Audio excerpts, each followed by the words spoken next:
بالوں کو مستقل اسٹریٹ کروانا۔ میرا ننیال آپ کے عزیز شہر سہارنپور میں، ماشاءاللہ ماشاءاللہ۔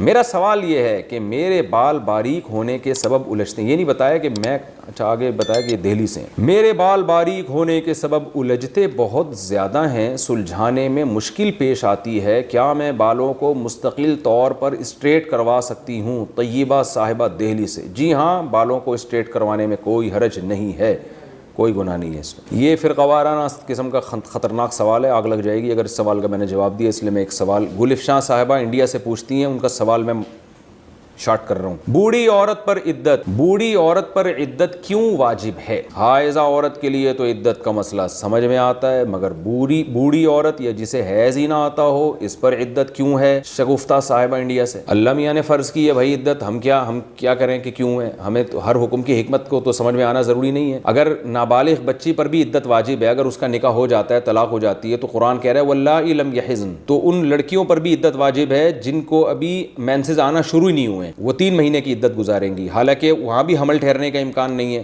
اسی طرح وہ عورتیں جو بوڑھی ہو جاتی ہیں، ان کو حیض کا امکان ہی ختم ہو گیا، اللہ فرماتے ہیں ان کی عدت بھی 3 مہینے ہے، تو جو طلاق کی عدت ہے اور موت کی عدت 4 مہینے 10 دن ہے۔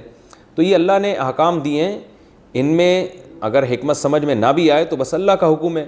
بہت سے علماء نے بہت سی حکمتیں بیان کی ہیں، ایک بڑی حکمت اس میں یہ بھی ہے کہ شوہر کا احترام عورت کے دل میں ڈالنا، یعنی اسے یہ باور کرانا کہ تم سے ایک نعمت چھن گئی ہے، تو اس لیے تم اتنے دن سوگ میں رہو گی۔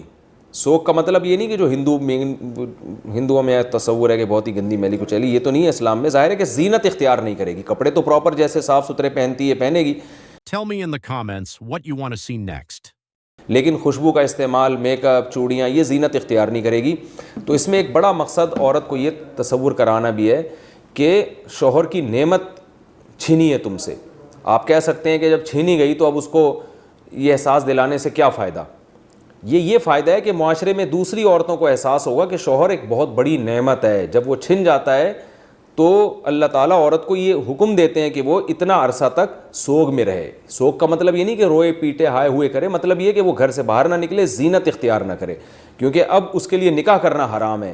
تو نکاح کرنا حرام ہے، لہذا وہ چیز جو مردوں کو اس کی طرف مائل کرے نکاح کے لیے وہ چیز بھی حرام۔ تو زینت سے مرد مائل ہوں گے اس کی طرف شادی کے لیے، تو وہ میلان کا دروازہ بھی اللہ نے بند کیا ہے۔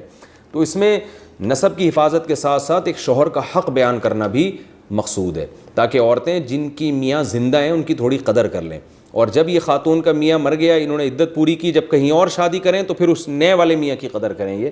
تو اللہ کی حکمتوں میں سے ایک حکمت یہ ہے، باقی پوری حکمتیں تو ظاہر ہے اللہ ہی جانتے ہیں، ہم اللہ کے حکام کے مکلف ہیں، جس طرح ہمیں کہہ دیا ہم اس طرح حکم کو فالو کریں گے۔ یہ جو آج کل نئے نئے پروفیسر ٹائپ کے لوگ پیدا ہو رہے ہیں، حکمتیں نکال کے شریعت کے حکام ہی کی دھجیاں اڑا دی ہیں، جیسے غامدی صاحب نے تو کہا کہ اگر الٹرا ساؤنڈ سے پتہ چل جاتا ہے کہ حمل نہیں ہے تو اگلے دن ہی گھر سے باہر نکل جائے، کیونکہ اب بچہ تو نسب میں تو اشتباہ ہو نہیں سکتا۔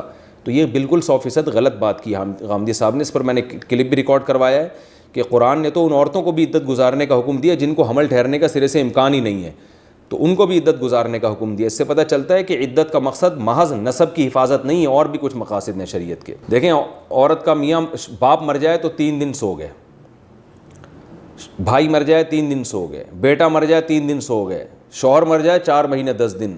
تو اس سے پتہ چلتا ہے نا کہ اللہ کی نظر میں عورت کے لیے میاں کی کوئی ویلیو ہے۔